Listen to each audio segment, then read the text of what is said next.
ಪ್ರಸಾದ್ ಶಾರದ ದಂಪತಿಗಳಿಗೆ ರಮೇಶ್, ಸುರೇಶ್, ಅರುಣ್ ಅನ್ನುವ 3 ಮಕ್ಕಳಿರುತ್ತಾರೆ. ಅವರಿಗೆ ಅನಾಮಿಕ, ಅವನಿ, ಅಂಜಲಿ ಎನ್ನುವ 3 ಹೆಂಡತಿಯರಿರುತ್ತಾರೆ. ಆ ಮನೆಯಲ್ಲಿ ಅತ್ತೆ ಸೊಸೆಯರ ಮಧ್ಯೆ ನಿತ್ಯವೂ ಪ್ರತ್ಯುಮ್ನ ಯುದ್ಧ ನಡೆಯುತ್ತಾ ಇರುತ್ತದೆ. ಸೊಸೆಯರು ಅತ್ತೆಯ ಮುಂದೆ ವಿನಯವಾಗಿ ನಡೆದುಕೊಳ್ಳುತ್ತಾ ಇದ್ದರೂ ಹಿಂದ್ಗಡೆ ಬೈಕೋತಾ ಇರ್ತಾರೆ. ಶಾರದಾ ಯಾವಾಗಲೂ ಅವರ ಕೊಂಕುಗಳನ್ನು ಹುಡುಕ್ತಾ ಇರ್ತಾಳೆ. ಒಂದು ದಿನ ಮನೆಯಲ್ಲಿ ಇವರೆಲ್ಲರ ಜಗಳ ತಾರಾಸ್ಥಾಯಿಗೆ ಸೇರಿರುತ್ತದೆ. ದಿನವೂ ಇವರ ಜಗಳ ನೋಡಿ ಬೇಜಾರಾದ ಒಬ್ಬ ದೇವತೆ ಸಾಧಾರಣ ವೃದ್ಧಳ ರೂಪದಲ್ಲಿ ಅವರ ಮನೆಗೆ ಬರುತ್ತಾಳೆ. ಆ ದೇವತೆಗೆ ಇವರು ಸ್ವಲ್ಪ ಅನ್ನ ಹಾಕಿ ಸಹಾಯ ಮಾಡಿದ್ದರಿಂದ ಆಕೆ ನಿಜ ರೂಪದಲ್ಲಿ ಬಂದು ಅವರಿಗೆ ಒಂದು ಅದ್ಭುತವಾದ ಬಹುಮಾನ ಕೊಡುತ್ತಾಳೆ. ಅದೇ ಮಾಯಾ ಆಲೂ ಮನೆ. ಅದು ಅವರ ಹಿತ್ತಲಿನಲ್ಲಿ ಒಂದು ಮಾಯಾ ದ್ವಾರದಿಂದ ಹೋಗುವ ಹಾಗೆ ಸೃಷ್ಟಿಸಿ ಆ ದೇವತೆ ಮಾಯವಾಗಿ ಹೋಗುತ್ತಾಳೆ. ಏನು ಅಂದ್ರೆ ಕನಸಿನಲ್ಲಿ ಕೂಡ ಊಹಿಸಿರ್ಲಿಲ್ಲ. ಸಾಕ್ಷಾತ್ತು ಆ ದೇವತೆ ನಮ್ಮ ಮನೆಗೆ ಬಂದು ಹಿತ್ತಲಿನಲ್ಲಿ ಇಷ್ಟು ದೊಡ್ಡ ಮಾಯಾ ಮನೆ ಕೊಟ್ಟು ಹೋಗಿದ್ದಾಳೆ ಅಂದ್ರೆ ನನಗಿನ್ನೂ ನಂಬಿಕೆ ಆಗ್ತಾ ಇಲ್ಲ. ನಂಗೂ ಹಾಗೆ ಇದೆ ಶಾರದಾ. ಆ ಮಾಯಾ ದ್ವಾರ ನೋಡುತ್ತಲೇ ನನ್ನ ಕಣ್ಣು ಅಗಲವಾಗಿ ಹೋಗಿದೆ. ಬನ್ನಿ ಬನ್ನಿ, ಎಲ್ಲ ಒಳಗಡೆ ಹೋಗಿ ನೋಡೋಣ. ಹಳೆ ಮನೆಯಲ್ಲಿ ನಿಮ್ಮ ಜಗಳ ಕೇಳಿ ಕೇಳಿ ನನ್ ಕಿವಿ ತುಕ್ಕು ಹಿಡಿದೋಗಿದೆ. ಅಪ್ಪ, ಆ ದೇವತೆ ಹೇಳಿದ ಹಾಗೆ ಈ ಮನೆಯಲ್ಲೂ ಆಲೂಗಡ್ಡೆಯಿಂದನೇ ಮಾಡಿದಾರಾ? ನೋಡ್ತಾ ಇದ್ರೆ ಬಾಯಲ್ಲಿ ನೀರ್ ಬರ್ತಾ ಇದೆ. ಅಯ್ಯೋ, ನೀವು ಯಾವಾಗ್ಲೂ ತಿನ್ನೋದಕ್ಕೆ ಹುಟ್ಟಿದ ಹಾಗೆ ಮಾತಾಡ್ತಿದ್ದೀರಾ ಯಾಕೆ? ಆ ದೇವತೆ ಕೊಟ್ಟ ಮನೆಯನ್ನ ನಾವು ಪವಿತ್ರವಾಗಿ ನೋಡ್ಬೇಕಲ್ವಾ? ಹೌದಲ್ವಾ ಅತ್ತೆ? ಹೌದಮ್ಮ ಅನಾಮಿಕಾ, ನೀನು ದೊಡ್ಡ ಸೊಸೆ, ಬಹಳ ಬುದ್ಧಿವಂತಳು.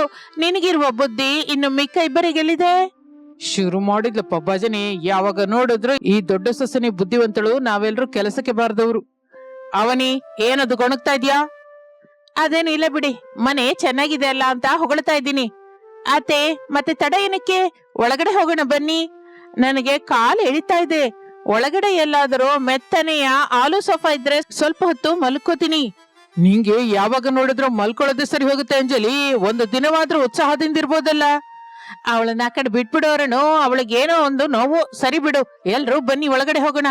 ಹಾಗೆ ಅಂದುಕೊಳ್ಳುತ್ತಲೇ ಕುಟುಂಬವೆಲ್ಲ ಹಿತ್ತಲಿನಲ್ಲಿರುವ ಮಾಯಾದ್ವಾರ ದಾಟಿ ಆ ಮಾಯಾ ಆಲೂ ಮನೆಯೊಳಗೆ ಪ್ರವೇಶಿಸುತ್ತಾರೆ. ಮನೆ ಎಲ್ಲವೂ ವಿಚಿತ್ರವಾಗಿ ಅದ್ಭುತವಾಗಿರುತ್ತದೆ. ಗೋಡೆಗಳು, ಕುರ್ಚಿಗಳು, ಟೇಬಲ್ಲು ಎಲ್ಲವೂ ತರತರದ ಆಲೂಗಡ್ಡೆಗಳಿಂದ, ಫ್ರೆಂಚ್ ಫ್ರೈಸ್ ಅಂತ ಡಿಸೈನ್ಗಳಿಂದ ಅಲಂಕರಿಸಿರುತ್ತದೆ. ಮನೆಯೆಲ್ಲ ಗಮ್ಮನೆಯ ಬಿಸಿ ಬಿಸಿ ಆಲೂ ಸಮೋಸ, ಆಲೂ ಫ್ರೈ ವಾಸನೆಗಳೇ ಬರ್ತಾ ಇರುತ್ತೆ. ಹಬ್ಬ, ಈ ಮನೆ ಅದ್ಭುತವಾಗಿದೆ. ಆ ಕುರ್ಚಿ ನೋಡಿದ್ರಾ ಎಷ್ಟು ಚೆನ್ನಾಗಿ ಕರ್ಕರ ಅನ್ನುವ ಫ್ರೆಂಚ್ ಫ್ರೈಸ್ ಆಗಿದೆ. ಅತ್ತೆ, ಡೈನಿಂಗ್ ಟೇಬಲ್ ಮೇಲೆ ನೋಡಿ, ಬಂಗಾರದ ಬಣ್ಣದಲ್ಲಿ ಬಿಸಿ ಬಿಸಿಯಾಗಿ ಬೇಯಿಸಿ ಮಸಾಲ ಹಾಕಿದ ಮಾಯಾ ಆಲೂ ಚೂರುಗಳು ಕೂಡ ಇದೆ. ಆಹಾ, ವಾಸನೆ ಸಖತ್ತಾಗಿದೆ. ನನಗೆ ಹಸಿವಾಗ್ತಾ ಇದೆ. ನಾನು ಒಂದು ತಿಂತಾ ಇದ್ದೀನಿ. ನೀಲೋ, ಅದು ದೇವತೆ ಕೊಟ್ಟ ಮನೆ. ಆ ಹಾಲು ತಿಂದ್ರೆ ಏನಾಗುತ್ತೋ ಏನೋ? ಏನಾಗುತ್ತೆ ಅತ್ತೆ? ಮಹಾ ಅಂದ್ರೆ ಹೊಟ್ಟೆ ತುಂಬುತ್ತೆ. ಮೊದಲೇ ನನಗೆ ನೀರಸವಾಗಿದೆ. ನಾನು ಒಂದು ತಿಂತೀನಿ. ಹೀಗೆ ಒಬ್ಬರ ನಂತರ ಒಬ್ಬರು ಆ ಬಂಗಾರದ ತಟ್ಟೆಯಲ್ಲಿರುವ ಮಾಯಾ ಹಾಲುಗಳನ್ನು ಆವ್ ಅಂತ ತಿನ್ನುತ್ತಾರೆ. ಶಾರದಾ ಪ್ರಸಾದ್ ಕೂಡ ಆ ರುಚಿಗೆ ಫಿದಾ ಆಗಿ ಹೋಗಿ ತಲೆಗೊಂದು ಚೂರು ತಿನ್ನುತ್ತಾರೆ. ಆದರೆ ಅವರಿಗೆ ತಿಳಿಯದ ವಿಷಯವೇನು ಅಂತಂದರೆ, ಆ ಮಾಯಾ ಹಾಲು ತಿಂದ ಯಾರಾದರೂ ಸರಿ ತಮ್ಮ ಮನಸ್ಸಿನಲ್ಲಿರುವ ನಿಜಗಳು, ಕಪಟವಿಲ್ಲದ ನಿಜ ಸ್ವರೂಪವನ್ನು ಮಾತ್ರವೇ ಹೊರಗಿಡುತ್ತಾರೆ. ಅಸಲು ನಿಜವನ್ನು ಮಾತನಾಡಲಿಕ್ಕೆ ಶುರು ಮಾಡುತ್ತಾರೆ. 5 ನಿಮಿಷದ ನಂತರ ಮಾಯಾ ಹಾಲುವಿನ ಪ್ರಭಾವ ಶುರುವಾಗುತ್ತದೆ. ಹಬ್ಬಾ, ನನ್ ತಲೆಲಿ ಏನೋ ತಿರುಗ್ತಾ ಇರೋ ಹಾಗಿದ್ಯೇ. ನನ್ನ ಬಾಯಿ ನನ್ನ ಹದ್ದಿನಲ್ಲಿಲ್ಲ. ನಂಗೂ ಕೂಡ ಹಾಗೆ ಇದೆ ಅತ್ತೆ. ನನ್ ಹೊಟ್ಟೆಲಿರುವ ಮಾತುಗಳೆಲ್ಲ ಈಗ್ಲೇ ಕಕ್ಕೋ ಹಾಗೆ ಅನಿಸ್ತಾ ಇದೆ.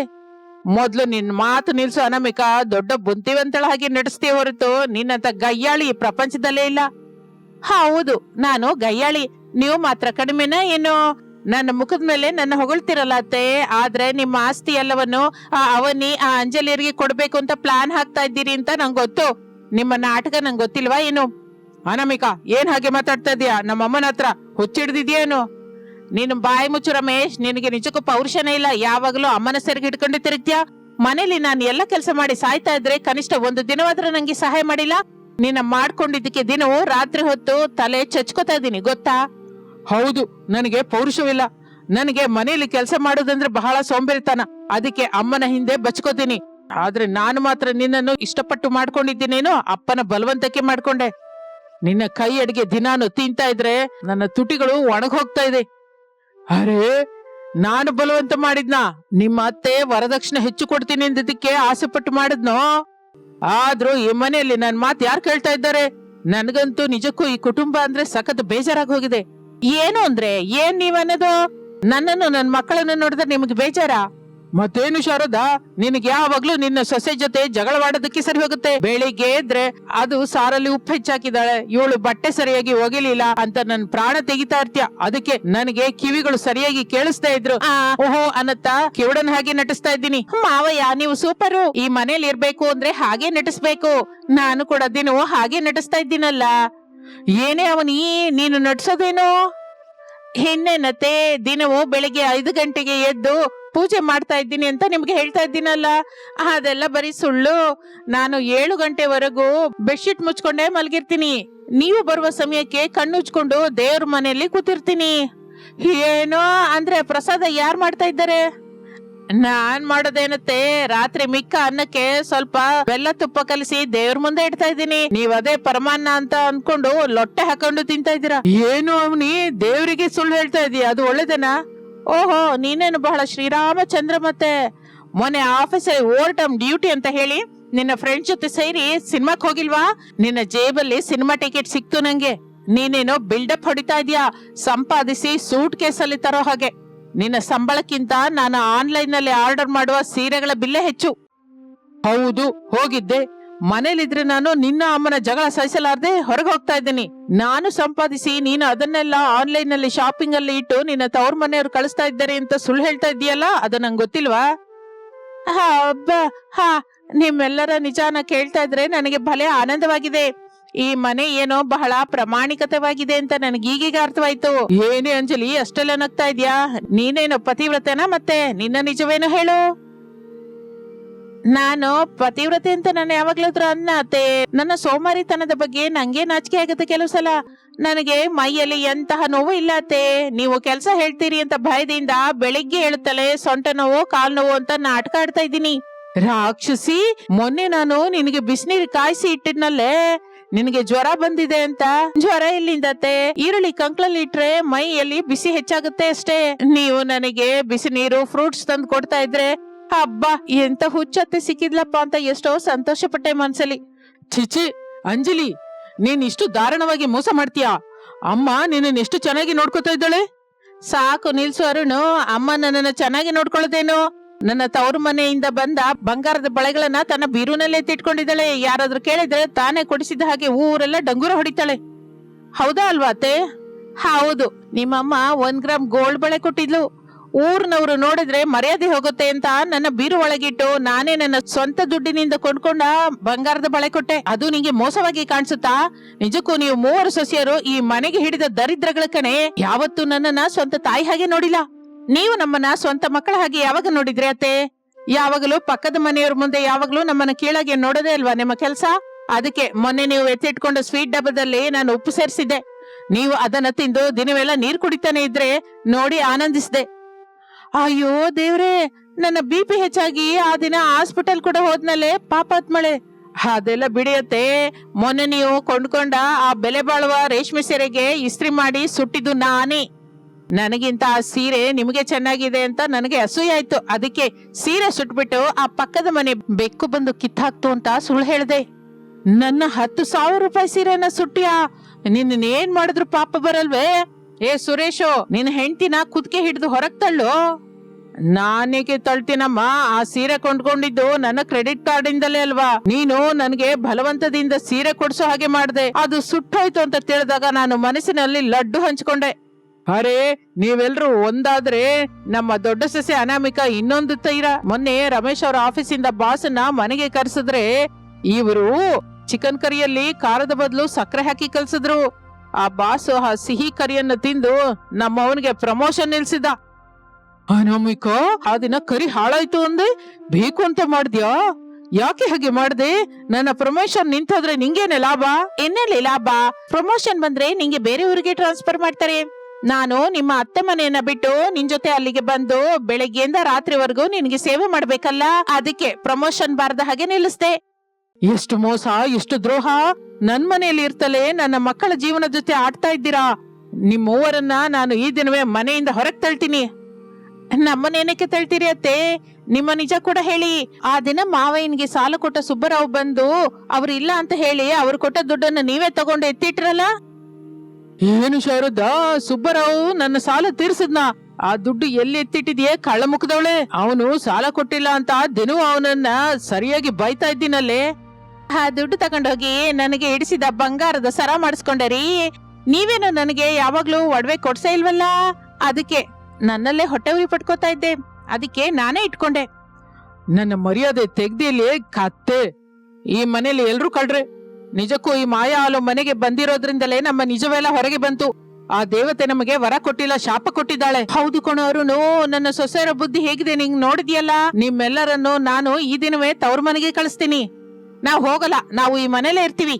ನಿಮ್ಮ ಕಷ್ಟ ಸಹಿಸುತ್ತಲೇ ನಿಮ್ಮನ್ನ ಅಳಿಸ್ತೀವಿ. ಹೌದು ಅತ್ತೆ, ನಾವು ಇಲ್ಲಿಂದ ಕದಲುವ ಜಾಗವೇ ಇಲ್ಲ.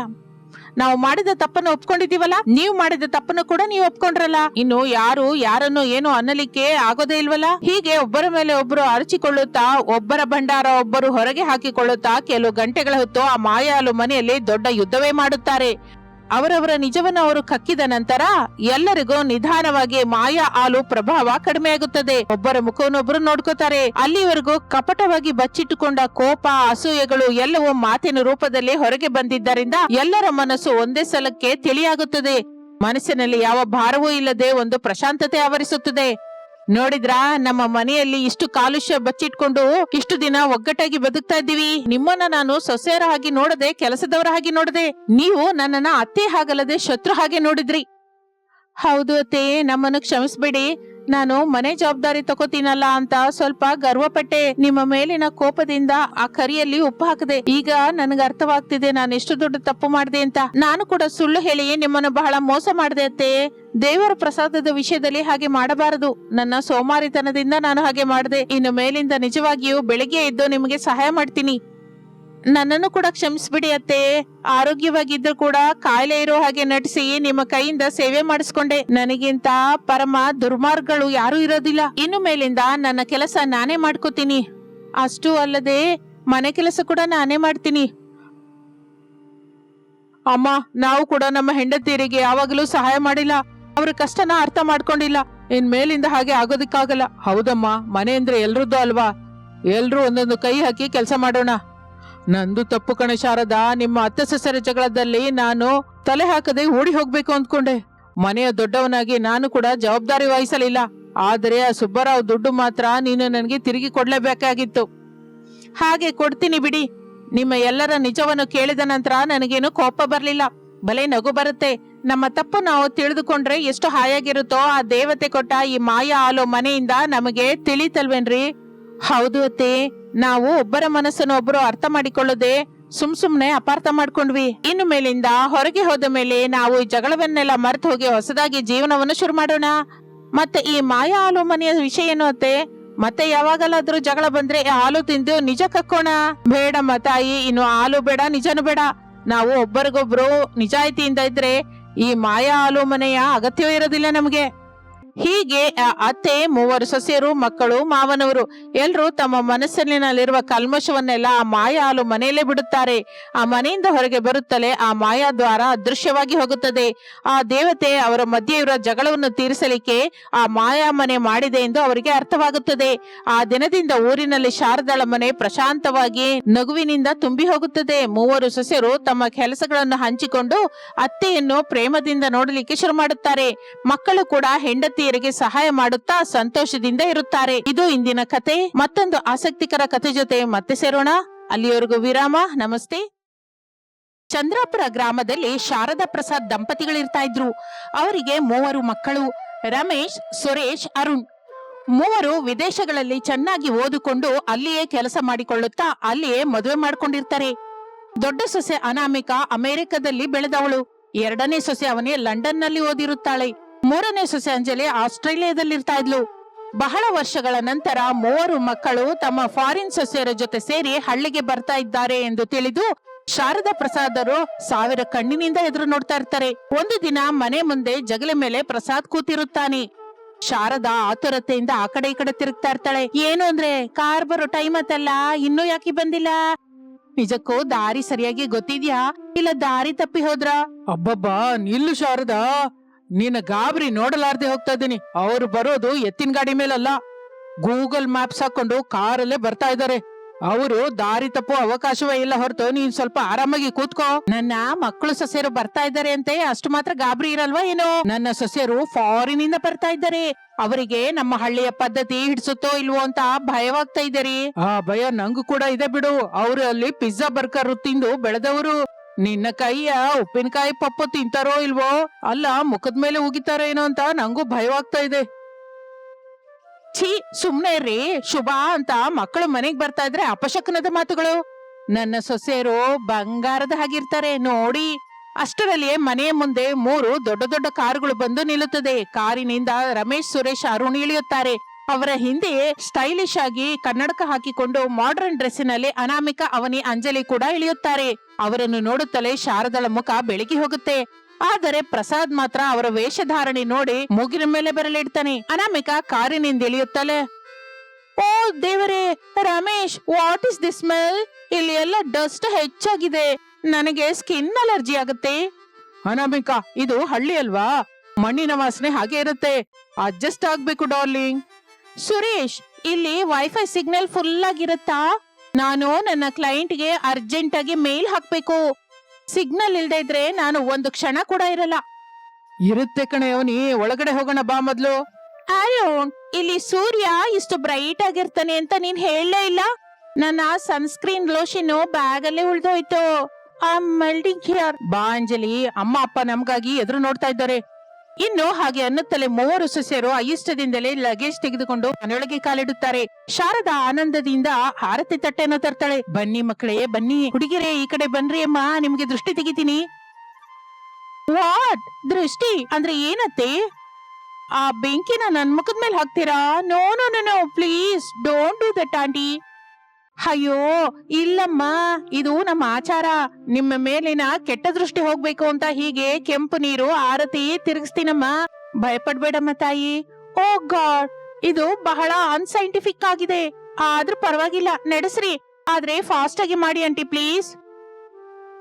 ಅತ್ತೆ, ಆ ಕೆಂಪು ನೀರು ನನ್ನ ಡ್ರೆಸ್ ಮೇಲೆ ಬೀಳ್ಬಾರ್ದು, ಇದು ತುಂಬಾ ಕಾಸ್ಟ್ಲಿ ಬ್ರ್ಯಾಂಡ್. ಇನ್ನು ಮನೆಯೊಳಗ್ ಕೂಡ ಬಂದಿಲ್ಲ, ಆಗ್ಲೇ ಶುರು ಮಾಡಿದ್ರ? ಇವ್ರ ಜೊತೆ ನಮ್ಮ ಶಾರದಂಗೆ ಸಿನಿಮಾ ಕಷ್ಟಗಳೇ. ಹಾಗೆ ಅನ್ನುತ್ತಾ ಹೇಗೆ ಒಂದು ರೀತಿಯಿಂದ ಆರತಿ ಕಾರ್ಯಕ್ರಮ ಏನೋ ಮುಗಿಯುತ್ತದೆ. ಎಲ್ಲರೂ ಮನೆಯೊಳಗೆ ಬಂದು ಸೋಫಾದಲ್ಲಿ ಕುತ್ಕೋತಾರೆ. ಶಾರದಾ ಮನೆಯೊಳಗೆ ಹೋಗಿ ಕುಡಿಯುವ ನೀರು ಬೆಲ್ಲದ ಚೂರನ್ನು ತರುತ್ತಾಳೆ. ಅಮ್ಮಂದ್ರ, ದೂರ ಪ್ರಯಾಣ ಮಾಡಿ ಬಂದಿದ್ದೀರಲ್ಲ, ಮೊದ್ಲು ಈ ನೀರ್ ಕುಡಿದು ಬಾಯಿಯೊಳಗೆ ಈ ಬೆಲ್ಲದ ಚೂರು ಹಾಕೊಳ್ಳಿ, ಆಯಾಸವೆಲ್ಲ ಕಡಿಮೆ ಆಗುತ್ತೆ. ಅತ್ತಿ, ಈ ವಾಟರ್ ಪ್ಯೂರಿಫೈಡ್ ವಾಟರ್ ಏನಾ, ಆರ್ ಓ ವಾಟರ್ ಇಲ್ಲ ಟ್ಯಾಪ್ ವಾಟರ್? ನಾನು ಮಿನರಲ್ ವಾಟರ್ ಬಿಟ್ಟು ಬೇರೆ ಏನು ಕುಡಿಯೋದಿಲ್ಲ. ಹೌದು ಅತ್ತಿ, ಬೆಲ್ಲ ಅಂದ್ರೆ ಜಾಗ್ರಿ ಅಲ್ವಾ, ಅದ್ರಲ್ಲಿ ತುಂಬಾ ಕ್ಯಾಲರೀಸ್ ಇರುತ್ತೆ. ನಾನು ಡಯಟ್ ಅಲ್ಲಿ ಇದೀನಿ, ನನಗೆ ಶುಗರ್ ಫ್ರೀ ಏನಾದ್ರೂ ಇದ್ರೆ ಕೊಡಿ ಸಾಕು. ನನಗೆ ಒಂದು ಕೋಕ್ ಇದ್ರೆ ಕೊಡಿಯತ್ತೆ, ಇಲ್ಲ ಚಿಲ್ಡ್ ಆರೆಂಜ್ ಜ್ಯೂಸ್ ಆದ್ರೂ ಪರವಾಗಿಲ್ಲ. ಈ ಬಿಸಿಗೆ ನನಗೆ ಅದೇ ಸೆಟ್ ಆಗುತ್ತೆ. ಅಮ್ಮ, ನಮ್ಮ ಮನೆಯಲ್ಲಿ ಮಿನರಲ್ ವಾಟರ್ ಬಾಟಲ್ಸ್ ಯಾವುದು ಇಲ್ಲ. ನಮ್ಮ ಮನೆದು ಬಾವಿ ನೀರಮ್ಮ, ಬಹಳ ಸಿಹಿಯಾಗಿರುತ್ತೆ. ಕೋಕು ಜ್ಯೂಸುಗಳಂದ್ರೆ ಇಲ್ಲಿ ಫ್ರಿಡ್ಜ್ ಅಲ್ಲಿ ಇಲ್ಲಮ್ಮ. ಮಜ್ಜಿಗೆ ಇದೆ, ತಗೊಂಬ ಅಂತೀರಾ? ನೋವೇ, ಬಾವಿ ನೀರು ನಿಜಕ್ಕೂ ಕುಡಿಯಲ್ಲ. ರಮೇಶ್ ಪ್ಲೀಸ್, ನೀನ್ ಹೋಗಿ ಸಿಟಿಯಿಂದ ವಾಟರ್ ಕೇಸ್ ತಗೊಂಬ, ಇಲ್ಲ ಅಂದ್ರೆ ನಮಗೆ ಹೆಲ್ತ್ ಇಶ್ಯೂಸ್ ಆಗುತ್ತೆ. ಸರಿ ಅನಾಮಿಕಾ, ನಾನ್ ತರ್ತೀನಿ ಬಿಡು. ಏನಮ್ಮ ಸೊಸೆ ಅಂದ್ರೆ, ನಮ್ಮ ಬಾವಿ ನೀರು ಕುಡಿದು ನಿನ್ನ ಗಂಡ ರಮೇಶು ಇಷ್ಟು ದಿನ ಬೆಳೆದಿದ್ದಾನೆ, ಅವನಿಗೆ ಬಾರದ ಹೆಲ್ತ್ ಇಶ್ಯೂಸ್ ನಿನಗೇನಕ್ಕೆ ಬರುತ್ತಮ್ಮ? ಮಾವಯ್ಯ, ಅದು ಆವಾಗ, ಈಗ ಪೊಲ್ಯೂಷನ್ ಹೆಚ್ಚಾಗಿದೆ ಅಲ್ಲ, ನಮ್ಮ ಇಮ್ಯುನಿಟಿ ಪವರ್ ಅಷ್ಟಿರೋಲ್ಲ. ಸರಿ ಬಿಡಿ, ಅದೇನೋ ನೀರು ತರ್ಲಿ ಬಿಡು. ಇವರು ಸ್ವಲ್ಪ ವಿಶ್ರಾಂತಿ ತಗೊಳ್ಳಿ, ನಾನು ಅಡಿಗೆ ಮಾಡ್ಬಿಡ್ತೀನಿ. ಹಾಗೆ ಅಂದುಕೊಳ್ಳುತ್ತಾ ಇರುವಾಗ ಮಕ್ಕಳು ನೀರು ಸಾಮಾನು ತರಲಿಕ್ಕೆ ಹೊರಡುತ್ತಾರೆ. ಸೊಸೆಯರು ತಮ್ಮ ರೂಮಿನೊಳಗೆ ಹೋಗುತ್ತಾರೆ. ರೂಮಿನೊಳಗೆ ಹೋಗುತ್ತಲೇ ಮತ್ತೆ ಅರಚಾಟ ಕೇಳಿಸುತ್ತೆ. ಓ ಮೈ ಗಾಡ್ ಅರುಣ್, ಈ ರೂಮಲ್ಲಿ ಎಸಿ ಇಲ್ಲ, ಫ್ಯಾನ್ ಗಾಳಿ ಕೂಡ ಬಿಸಿಯಾಗಿ ಬರ್ತಾ ಇದೆ, ಇಲ್ಲಿ ಹೇಗೆ ಮಲಗಬೇಕು? ಸುರೇಶ್, ಇಲ್ಲಿ ಬಾತ್ರೂಮ್ ಅಲ್ಲಿ ಬಾತ್ ಟಬ್ ಇಲ್ಲ, ಕೇವಲ ಬಕೆಟ್ ಮಗ್ ಮಾತ್ರನೇ ಇದೆ, ಇದು ಬಹಳ ಓಲ್ಡ್ ಫ್ಯಾಷನ್ ಆಗಿದೆ. ರಮೇಶ್, ಬೆಡ್ ಬಹಳ ಗಟ್ಟಿಯಾಗಿದೆ, ಸ್ಪ್ರಿಂಗ್ ಮ್ಯಾಟ್ರಸ್ ಇಲ್ವಾ? ನನಗೆ ಬ್ಯಾಕ್ ಪೈನ್ ಬರುತ್ತೆ ಇದ್ರ ಮೇಲೆ ಮಲಗಿದ್ರೆ. ಆ ಅರಚಾಟ ಕೇಳಿ ಶಾರದಾ ಪ್ರಸಾದರು ಹಾಲ್ನಲ್ಲಿ ಒಬ್ಬರ ಮುಖವನ್ನೊಬ್ರು ನೋಡ್ಕೋತಾರೆ. ನೋಡಿದ್ಯಾ ಶಾರದಾ, ನಿನ್ನ ಫಾರಿನ್ ಸೊಸೆಯರ ವಿನ್ಯಾಸಗಳು? ಇಲ್ಲಿನ ನೀರು ಹಿಡಿಸ್ಲಿಲ್ಲ, ಬೆಡ್ ಹಿಡಿಸಿಲ್ಲ, ಗಾಳಿ ಹಿಡ್ಸಲ್ಲ. ನಾಳೆ ನೀನು ಮಾಡುವ ಅಡಿಗೆ ಹಿಡ್ಸುತ್ತೋ ಇಲ್ವೋ? ಸರಿ ಬಿಡಿ, ಹೊಸ ಪ್ರದೇಶ ಅಲ್ವಾ, ಅಭ್ಯಾಸವಾಗೋದಕ್ಕೆ ಟೈಮ್ ಹಿಡಿಯುತ್ತೆ. ನಾನು ಈ ದಿನ ಅವರಿಗೆ ಇಷ್ಟ ಬರುವ ಹಾಗೆ ನಮ್ಮ ಹಳ್ಳಿ ಅಡಿಗೆಗಳು ಘಮ ಅನ್ನುವ ಹಾಗೆ ಮಾಡ್ತೀನಿ. ತಿಂದ್ರೆ ಅವರೇ ಅದ್ಭುತ ಅಂತಾರೆ. ಹಾಗೆ ಅಂದುಕೊಳ್ಳುತ್ತಾ ಶಾರದಾ ಅಡುಗೆ ಮನೆಯೊಳಗೆ ಕಷ್ಟಪಟ್ಟು ಪಪ್ಪು, ಸಾಂಬಾರು, ಬದನೆಕಾಯಿ ಕರಿ, ವಡೆ, ಪಾಯಸ ಎಲ್ಲ ಸಿದ್ಧ ಮಾಡುತ್ತಾಳೆ. ಮಧ್ಯಾಹ್ನ ಊಟದ ಸಮಯಕ್ಕೆ ಎಲ್ಲರನ್ನೂ ಕರೆಯುತ್ತಾಳೆ. ಡೈನಿಂಗ್ ಟೇಬಲ್ ಮೇಲೆ ತರತರದ ಅಡುಗೆಗಳನ್ನು ನೋಡಿ ಮಕ್ಕಳು ಸಂತೋಷಿಸುತ್ತಾರೆ. ಆದರೆ ಸೊಸೆಯರು ಮಾತ್ರ ಪ್ಲೇಟ್ಗಳ ಕಡೆ ಇಷ್ಟದಿಂದ ನೋಡ್ತಾರೆ. Wow, so many items. ಆದ್ರೆ ಅತ್ತೆ, ಇದರಲ್ಲಿ ಆಯಿಲ್ ಎಷ್ಟು ಪರ್ಸೆಂಟೇಜ್ ಇದೆ? ಈ ಆಯಿಲ್ ಫ್ಲೋಟಿಂಗ್ ನೋಡ್ತಾ ಇದ್ರೇನೆ ನನಗೆ ಹಾರ್ಟ್ ಅಟ್ಯಾಕ್ ಬರೋ ಹಾಗಿದೆ. ಅತ್ತೆ, ಈ ರೈಸ್ ವೈಟ್ ರೈಸ್ ಅಲ್ವಾ? ನಾವು ಬ್ರೌನ್ ರೈಸು ಇಲ್ಲ ಕಿನೋವಾ ಮಾತ್ರವೇ ತಿಂತೀವಿ. ವೈಟ್ ರೈಸ್ ಅಲ್ಲಿ ಕಾರ್ಬೋಹೈಡ್ರೇಟ್ಸ್ ಬಹಳ ಹೆಚ್ಚಾಗಿರುತ್ತೆ. ನನಗೆ ಸಲಾಡ್ಸ್ ಬೇಕತ್ತೆ. ಬಾಯ್ಲ್ಡ್ ವೆಜಿಟೇಬಲ್ ಸಾಸ್ ಇಲ್ದೇ ಇದ್ರೂ ಚಿಕನ್ ಏನಾದ್ರೂ ಇದೆಯಾ? ಈ ಸ್ಪೈಸಿ ಫುಡ್ ತಿಂದ್ರೆ ನನ್ನ ಸ್ಕಿನ್ ಹಾಳಾಗಿ ಹೋಗುತ್ತೆ. ಅಮ್ಮ, ಇದು ನಮ್ಮೂರಿನ ಅಡಿಗೆಗಳು ಬಹಳ ರುಚಿಯಾಗಿರುತ್ತೆ. ಒಂದು ಸಲ ತಿಂದು ನೋಡ್ರಮ್ಮ, ನಿಮಗಾಗಿ ಎಷ್ಟೋ ಇಷ್ಟದಿಂದ ಮಾಡಿದ್ದೀನಿ. ಅನಾಮಿಕಾ, ಪ್ಲೀಸ್ ಒಂದ್ಸಲ ತಿಂದ್ಬಿಡಿ. ಅಮ್ಮ ಕಷ್ಟಪಟ್ಟು ಮಾಡಿದ್ದಾಳಲ್ವಾ. ಸಾರಿ ರಮೇಶ್, ಹೆಲ್ತ್ ಇಸ್ ವೆಲ್ತ್. ನಾವು ಇದನ್ನ ತಿನ್ನಲ್ಲ. ನಮ್ಮ ಹತ್ರ ಇನ್ಸ್ಟೆಂಟ್ ಪಾಸ್ತಾ ಪ್ಯಾಕೆಟ್ಸ್ ಓಟ್ಸ್ ಇದೆ, ನಾವು ಅದನ್ನೇ ಮಾಡ್ಕೋತೀವಿ. ಅತ್ತೆ, ಕಿಚನ್ ಎಲ್ಲಿದೆ ತೋರ್ಸಿದ್ರೆ ನಾವೇ ಮಾಡ್ಕೋತೀವಿ. ಓಹೋ, ನಾನು ಮೊದ್ಲೇ ಹೇಳಿದ್ದೆ ಅಲ್ಲ ಇವರಿಗೆ ನಮ್ಮ ಅಡಿಗೆ ಹಿಡ್ಸಲ್ಲ ಅಂತ. ಸರಿ ಅಮ್ಮ, ನಿಮ್ಗೆ ಇಷ್ಟ ಬಂದ ಮೇವೇನೋ ನೀವೇ ಮಾಡ್ಕೊಂಡು ತಿನ್ನಿ. ಶಾರದಾ, ನೀನು ಮಾಡಿದ್ದು ನನ್ನ ಮಕ್ಕಳಿಗೆ ಬಡಿಸು, ಅವರಾದ್ರೂ ತಿಂತಾರೆ. ಹಾಗೆ ಅನ್ನುತ್ತಾ ಇರುವಾಗ ಸೊಸೆಯರು ಅಡುಗೆ ಮನೆಯೊಳಗೆ ಹೋಗಿ ಶಾರದಾ ಮಾಡಿದ ಅಡುಗೆಯನ್ನು ಪಕ್ಕಕ್ಕೆ ಸರಿಸಿ ತಮ್ಮ ಹತ್ತಿರವಿರೋ ಪ್ಯಾಕೇಜ್ ಜೊತೆ ಪಾಸ್ತಾ ಓಟ್ಸ್ ಮಾಡಲಿಕ್ಕೆ ಶುರು ಮಾಡುತ್ತಾರೆ. ಆದರೆ ಗ್ಯಾಸ್ ಸ್ಟವ್ ಹೇಗೆ ಬೆಳಗಿಸಬೇಕು ಎಂದು ಗಲಿಬಿಲಿಯಾಗುತ್ತಾರೆ. ಹೇ ಗಾಯ್ಸ್, ಈ ಸ್ಟವ್ ನಾಬ್ ತುಂಬಾ ಟೈಟ್ ಆಗಿದೆ. ಇದು ಎಲೆಕ್ಟ್ರಿಕ್ ಸ್ಟವ್ ಅಲ್ಲ, ಇದಕ್ಕೆ ಲೈಟರ್ ಎಲ್ಲಿದೆ? ನಂಗೂ ಗೊತ್ತಿಲ್ಲ. ನಮ್ಮನೇಲೆಲ್ಲ ಆಟೋಮೆಟಿಕ್ ಅಲ್ವಾ, ಇಲ್ಲೆಲ್ಲ ಮ್ಯಾನ್ಯುಯಲ್ ಆಗಿದೆ. ಬರ್ತಾ ಇಲ್ಲ ಅತ್ತೆ, ಪ್ಲೀಸ್ ಹೆಲ್ಪ್ ಅಸ್. ಏನ್ರಮ್ಮ, ಗ್ಯಾಸ್ ಬೆಳಗೋದು ಕೂಡ ಬರಲ್ವಾ? ನಿಲ್ಲಿ, ನಾನು ಬೆಳಗಿಸಿ ಕೊಡ್ತೀನಿ ಎಂದು ಶಾರದಾ ಗ್ಯಾಸ್ ಬೆಳಗಿಸಿ ಕೊಡುತ್ತಾಳೆ. ಅವರು ಏನೋ ಒಂದು ಬೇಯಿಸಿಕೊಂಡು ಸಪ್ಪಗಿರುವ ಪದಾರ್ಥವನ್ನು ಪ್ಲೇಟಲ್ಲಿ ಹಾಕಿಕೊಂಡು ಡೈನಿಂಗ್ ಟೇಬಲ್ ಹತ್ರಕ್ಕೆ ಬರ್ತಾರೆ. ರಮೇಶ್, ಸುರೇಶ್, ಅರುಣರು ಮಾತ್ರ ಶಾರದಾ ಮಾಡಿದ ಉಪ್ಪಿನಕಾಯಿ, ಸಾಂಬಾರು, ವಡೆಗಳು ಲೊಟ್ಟೆ ಹಾಕೊಂಡು ತಿಂತಾ ಇರ್ತಾರೆ. ಆ ವಾಸನೆ ಸೊಸೆಯರ ಮೂಗಿಗೆ ತಾಗುತ್ತದೆ. ಹಬ್ಬ, ಎಷ್ಟು ದಿನ ಆಯ್ತಮ್ಮ ನಿನ್ನ ಕೈ ಅಡಿಗೆ ತಿಂದು. ಅಮೃತದ ಹಾಗಿದೆ ಅಮ್ಮ. ಹೌದು, ಆ ಫಾರಿನ್ ಫುಡ್ ತಿಂದು ನಾಲ್ಗೆ ಸತ್ ಹೋಗಿತ್ತು. ಈ ಬದನೆಕಾಯಿ ಕೊರಿ ತುಂಬಾ ಚೆನ್ನಾಗಿದೆ. ಇಟ್ಸ್ ಓಕೆ, ನಮ್ಮ ಫುಡ್ ಹೆಲ್ತಿ ಆಗಿರೋದೇ ಮುಖ್ಯ, ಟೇಸ್ಟ್ ಸೆಕೆಂಡ್ರಿ. ಹೌದು. ಹಾಗೆ ಅನ್ನುತ್ತಾ ಊಟವಾದ ನಂತರ ಎಲ್ರು ಹಾಲಲ್ಲಿ ಕೂತ್ಕೋತಾರೆ. ಇನ್ನು ಕರೆಂಟ್ ಹೋಗುತ್ತದೆ. ಫಾರಿನ್ ಸೊಸೆಯರು ಉಬ್ಬಸದಿಂದ ಆಯಾಸ ಪಡ್ತಾ ಇರ್ತಾರೆ. ಓ ಮೈ ಗಾಡ್, ಪವರ್ ಕಟ್. ಇಲ್ಲಿ ಇನ್ವರ್ಟರ್ ಇಲ್ವಾ? ಜನರೇಟರ್ ಇಲ್ವಾ?